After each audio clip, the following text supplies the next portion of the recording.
I've ever done something like this, so bear with me. First, I would like to thank you all for coming out here. That's the most important thing. To somebody who has cancer, well, had cancer, I personally understand the need for events like this.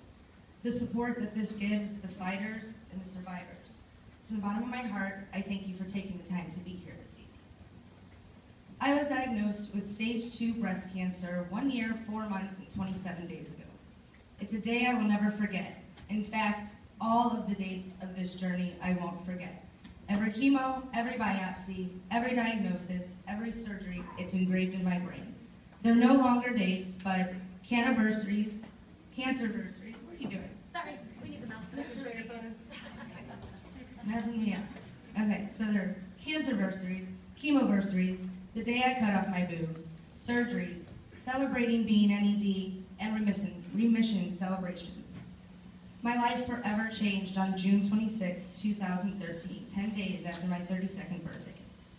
The old Tracie, the before cancer Tracie, she no longer exists. That old Tracie had dreams and goals and ambitions that cancer just took away from me. On the day I was diagnosed, I knew I had 2 choices. I could wallow in my own self-pity, my sorrows, and I could hate my life, or I could make the most at the chance of the new life that I was given.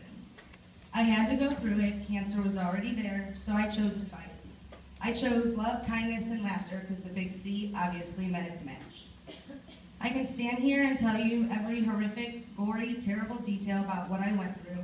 The 5 surgeries, the 4 months of chemo, all shoved into 9 months. The drains, the infections, the ports, the fluids, the doctor's visits, the $10,000 that came out of my pocket that I didn't have because I wasn't working. Thank goodness for all of my earth angels, because if they wouldn't have helped me, I would not be talking to you today.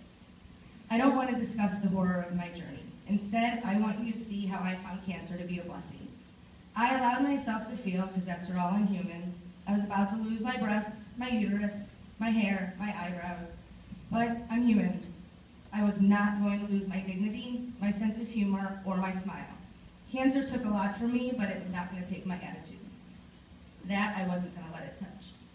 So with each step of this process, I found a way to bring my LKL, which is my love, kindness, laughter, you'll hear me say that. I donated my hair to Wigs for Kids. I had a fundraiser that my older sister beautifully put together. We charged $20 for each family member and friend. Dave was there to cut a chunk of my hair off, and we did a silent auction to see who was going to shave my head. We had karaoke and drinks and fun, because I was not going to do it any other way. You know, it's just hair. The old boobs, I name everything, Laverne and Shirley. The new boobs, Betty and Veronica, and my scarples, my new name for my non-existing nipples. My port was Peter. My IV pole, that was Floyd. Each round of chemo was an episode of chemo porn. Floyd penetrated Peter. I made Bomb Chicka Wow Wow videos, literally, each chemo. Other patients, they requested that they would have chemo with me because their words, well, I want to have chemo with that little girl over there. She always makes everybody laugh and livens up the place. To me, that was an honor. That chemo room's a sad place. It needed sunshine. On my last treatment, I made cupcakes for all the patients that said, "Eat me cancer." I made sure that their families had enough, the nurses, the doctors.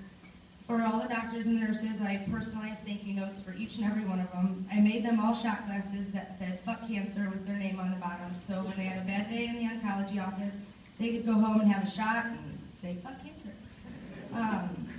I made a painting for my oncologist office that said, "Life is not about waiting for the storm to pass, it's learning to dance in the rain." I put little stick figures, made an umbrella off their head, and had them dancing in the rain.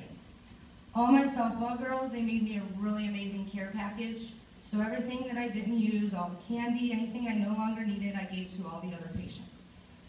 Keebler, a family friend of mine, works for Keebler. They donated 3 humongously large totes of snacks because we have to eat while we go through chemo. I'm not going to tell you all why, but that's what we have to do.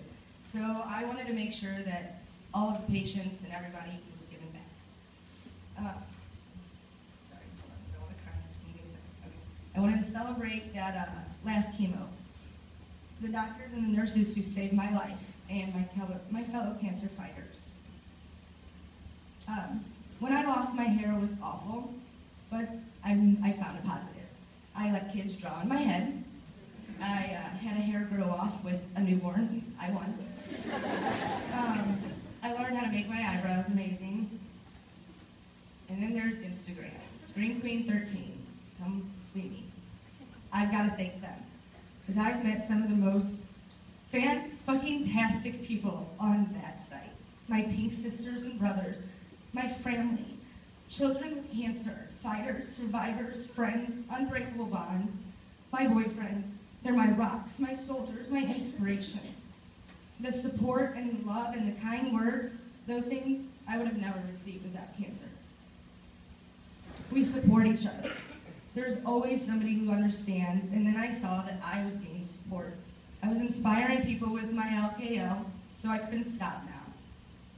I've prevented suicides by sharing my story. I've helped people gain courage to get their lunch checked out, to share their journey, or find ways to cope. And then it helped me to heal as well. Knowing there was a reason that I survived when so many haven't, I could help others. You know, there's a reason for this. I could be somebody they could talk to. Somebody who would listen, even if I didn't understand what they were going through. I wasn't going to judge them. I lived with one expander and I was bald for 5 months. Who am I to judge? I wanted to be their support. Because of sharing my journey, I lost a lot of family members and a lot of friends. Because they didn't understand why I had to put it all out there. My answer to them, I'm going to help far more people than I'm going to piss off. So you can either accept it, or you can leave my life. You can come back when you learn to accept it. I'm doing what my heart feels necessary. Doing what helps others and helps myself. There's always light in the darkness. And you know what? Here I am now. I'm stronger than ever. I'm so proud of myself. My hair is back. I have decent cleavage. So what if I'm broke? I can't have kids. I have cold ice packs as boobs, and I've had a really shitty year. The good I've done, the positivity I've shown, the love I have, the support I've received, and the people I've met, I'm just going to end this with saying, cancer can go fuck a fuffalo, because I win.